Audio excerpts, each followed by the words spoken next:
High, power plant engineering কোর্সের এই ভিডিওতে আমরা variable load on power station এই টপিকের প্রবলেম সলভ করব। তো প্রবলেমটা ভিকে মেথের বইতে রয়েছে এবং এই variable load on power station related থিওরিটা আমরা ইতিমধ্যে আলোচনা করেছি। সেটা হচ্ছে আমার চ্যানেলের পাওয়ার প্ল্যান্ট ইঞ্জিনিয়ারিং প্লেলিস্টে রয়েছে। তো এখানে প্রবলেমটা কী বলে দেওয়া আছে যে a generating station has the following daily load cycle. Okay, load cycle দেওয়া আছে, টাইম দেওয়া আছে এবং লোড দেওয়া আছে। দ্যাট মিনস 0 থেকে 6 ঘন্টার মধ্যে আমাদের লোড ছিল হচ্ছে 40 মেগাওয়াট, 6 থেকে 10 হচ্ছে 50, 10 থেকে 12তে 60, 12 থেকে 16তে 50 মেগাওয়াট লোড রয়েছে। দ্যাট মিনস এই 16 ঘন্টা থেকে 20 ঘন্টার মধ্যে ছিল হচ্ছে 70 মেগাওয়াট লোড ইউজ হয়েছে এবং 20 থেকে 24-এর মধ্যে 40 মেগাওয়াট। দ্যাট মিনস আমাদের দ্যাট মিনস এটা যদি দেখি দ্যাট মিনস 6 থেকে 10 ঘন্টা, 6 ঘন্টা থেকে 10 ঘন্টার মধ্যে আমাদের এই 50 মেগাওয়াট লোডটা কাজ করেছে। ওকে, সো এটার কি বের করতে বলছে, প্রথমে draw the load curve and find maximum demand, unity generated per day এবং এভারেজ লোড এবং load factor. Simple problem. So এখানে আমাদের প্রথমের কাজ হচ্ছে যে এটার লোড কার্ভটা নির্ণয় করা। সো এটা দেখলে আমাদের অনেকগুলো বেসিক ক্লিয়ার হয়ে যাবে। সো লোড কার্ভটা প্রথমে আমরা ড্র করি।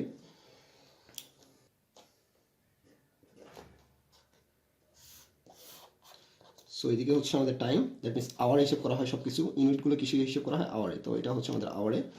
এদিকে থাকে হচ্ছে আমাদের লোড, দ্যাট মিনস এদিকে আমাদের মেগাওয়াটে যেতে দেওয়া আছে, তাহলে আমরা মেগাওয়াট ইউজ করবো। এদিকে হচ্ছে আমাদের লোড। তাহলে আমরা ক্যালকুলেশন করি, আমরা 2 ঘর পরপর নেই, তাহলে ক্যালকুলেশন সুবিধা হবে 0, 2, 4, 6, 8, 10, 12, 14, 16, 18, 20, 22 এবং 24। যেহেতু 24 পর্যন্ত আছে তো আমরা 24 পর্যন্ত নিলাম এবং এটা আমাদের 10 ঘর ডিস্টেন্সে নিই, তাহলে সুবিধা হবে, কারণ ভ্যালুগুলো আমাদের ইজিলি বসাতে পারবো তখন। এটা নিচ্ছে হচ্ছে 10 মেগাওয়াট, এটা নিচ্ছে হচ্ছে আমাদের 20 মেগাওয়াট, 30 মেগাওয়াট, 40 মেগাওয়াট, 50 মেগাওয়াট, 60 এবং 70 পর্যন্ত আছে, তো আমরা 70 পর্যন্ত নিলাম, 70 মেগাওয়াট। এবং আমরা এক্সট্রা নিয়ে কিছু 70, 80 এবং এটা 90 মেগাওয়াট পর্যন্ত যাবে। এগুলো হচ্ছে আমাদের মেগাওয়াটে। তাহলে আমরা একটু খেয়াল করি যে 0 থেকে 6, এই 0 থেকে 6 ঘন্টার মধ্যে আমাদের লোড ছিল কত, 40 মেগাওয়াট। তাহলে এই 0 থেকে 6 এখানে আমাদের লোড ছিল কত, এই 40 মেগাওয়াট। দ্যাট মিনস আমাদের গ্রাফটা কীরকমভাবে দেখি, আমাদের এই 40 মেগাওয়াট এখান থেকে পর্যন্ত থাকলো। তারপর দেখি আমরা এই 6 থেকে 10 ঘন্টার মধ্যে, দ্যাট মিনস এখান থেকে এই 6 থেকে 10 ঘন্টার মধ্যে আমাদের লোড কত হচ্ছে, লোড হচ্ছে 50 মেগাওয়াট। তাহলে 6 থেকে 10 ঘন্টার মধ্যে আমাদের লোড কত হবে, 50 মেগাওয়াট। দ্যাট মিনস হঠাৎ করে 40 থেকে 50 মেগাওয়াটের লোডটা চলে গেল। দ্যাট মিনস 10 হচ্ছে আমাদের এই পর্যন্ত, তাহলে এই পর্যন্ত সেটা চললো। ওকে, দ্যাট মিনস আমাদের 0 থেকে 6 ঘন্টার মধ্যে আমাদের লোড ছিল হচ্ছে 40 মেগাওয়াট। সেখান থেকে হঠাৎ করে 6 থেকে 6টা যখন বেজে যাচ্ছে, 6টার পর 6টা থেকে 10টা পর্যন্ত আমাদের আবার লোডটা হঠাৎ করে 50 হয়ে গেল। দ্যাট মিনস কনজিউমারের ডিমান্ডটা বেড়ে গেল, দ্যাট মিনস কাস্টমারের ডিমান্ডটা বেড়ে গেল, 40 থেকে 50-এ চলে গেল, সুইচ করলো। তাহলে আবার 10 থেকে 12, দ্যাট মিনস এই 10 থেকে 12-র মধ্যে এই ডিমান্ড হচ্ছে আমাদের 60, দ্যাট মিনস লোডটা কত ইউজ হচ্ছে, 60। তাহলে 10 থেকে 12-এর মধ্যে আমাদের লোডটা ইউজ হচ্ছে 60 এবং এই 10 থেকে 12 হচ্ছে আমাদের এইটুকু হচ্ছে আমাদের 60টা ফলো করলো। তারপর 12 থেকে 16-এর মধ্যে আবার 50-এ নেমে আসলো। দ্যাট মিনস 12 থেকে 16 এই পর্যন্ত, 12 থেকে 16-এর মধ্যে আবার কোথায় নেমে আসলো, 50-এ নেমে আসলো। দ্যাট মিনস এটা হচ্ছে 50 কার, 50-এ নেমে আসলো এবং এটা 50-ই থাকলো এখান থেকে, মানে এইটুকু সময়ের মধ্যে সে 50 কিলো মেগাওয়াট লোড নিয়ে সে রান করতেছে। ওকে, দ্যাট মিনস 0 থেকে 6-এর মধ্যে সে 40 মেগাওয়াট লোড সেখানে ইউজ হয়েছে। তারপর হচ্ছে 6 থেকে 10-এর মধ্যে হয়েছে আবার 50, 10 থেকে 12-এর মধ্যে হয়েছে হচ্ছে 60 এবং 12 থেকে 16-এর মধ্যে হয়েছে হচ্ছে 50, এভাবে। আবার 16 থেকে 20-এর মধ্যে কত ইউজ হয়েছে, কত লোড, দ্যাট মিনস 70। এই 16 থেকে 20-এর মধ্যে কোথায় যাবে, আবার 70-এ চলে যাবে। 70-এর পয়েন্টটা কোথায়, 70-এর পয়েন্ট হচ্ছে এটা। দ্যাট মিনস 16 থেকে 20, দ্যাট মিনস এই 16 থেকে 20 আবার কোথায় লাইন চলে যাবে, এখানে চলে যাবে।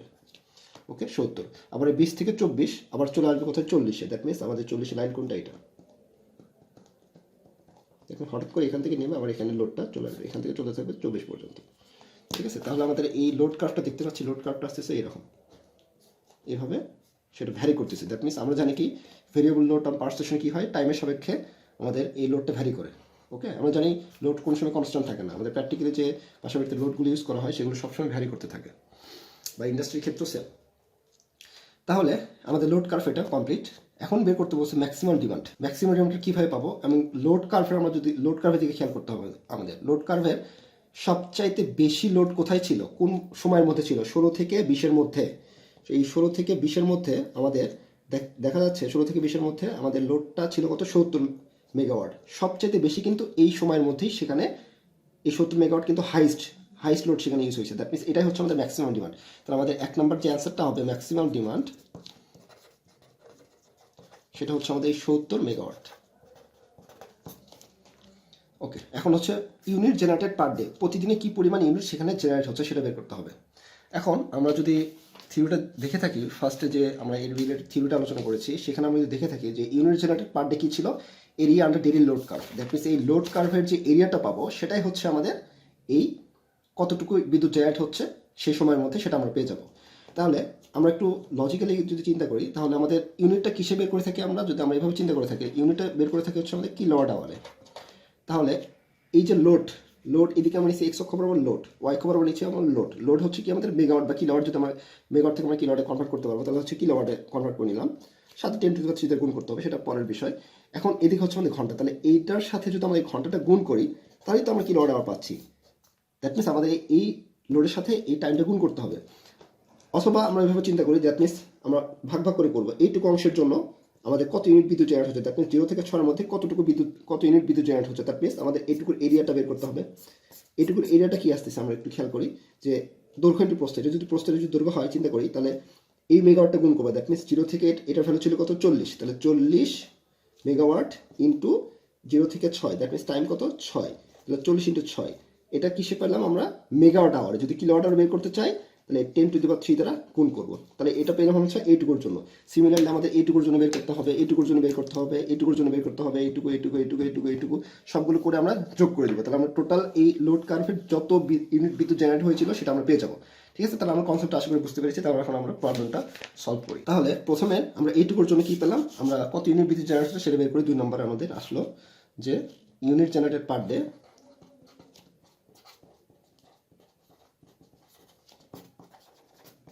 এটা আমরা পাবো কি, এটা পাবো হচ্ছে আমাদের area under daily load curve. That means এটার যে লোড কার্ভের যে এরিয়াটা পাবো সেটাই।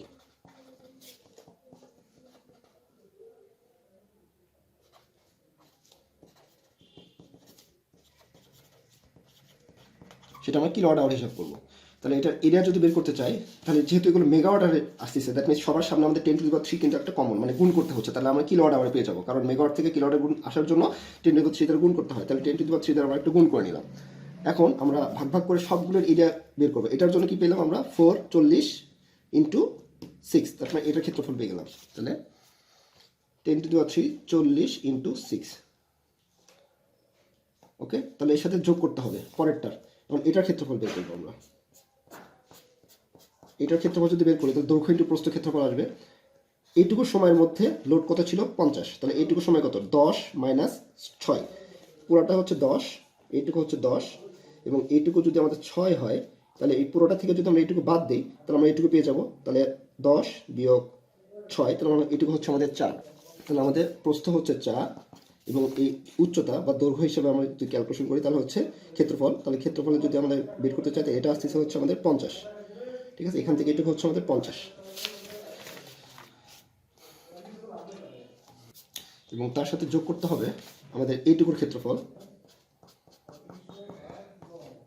তাহলে পুরোটা ছিল 12, এইটুকু হচ্ছে 10, তাহলে 12 থেকে যদি আমরা 10 বাদ দিই তাহলে আমরা এইটুকুর টাইমটা পেয়ে যাব।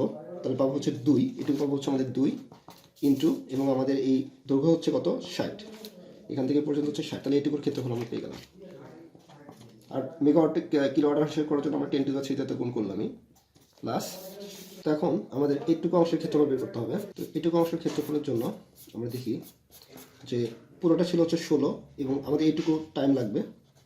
তাহলে পুরোটা ছিল হচ্ছে 16, সেখান থেকে যদি আমরা এইটুকু 12টা বাদ দিই তাহলে এইটুকু অংশ পাবো।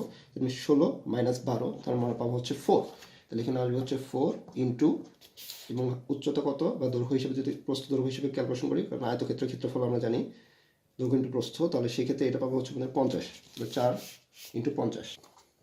ওকে, তারপর আবার আসলে হচ্ছে প্লাস, আবার এইটুকু অংশ লাগবে ক্ষেত্রফল, আয়তক্ষেত্রের ক্ষেত্রফল দৈর্ঘ্য ইন্টু প্রস্থ। তারপর 20 থেকে যদি আমরা 16 বাদে তাহলে এইটুকু পাবো, তাহলে পাবো হচ্ছে আমাদের 4 ইন্টু, আর এটার উচ্চতা হচ্ছে 70, 4 × 70।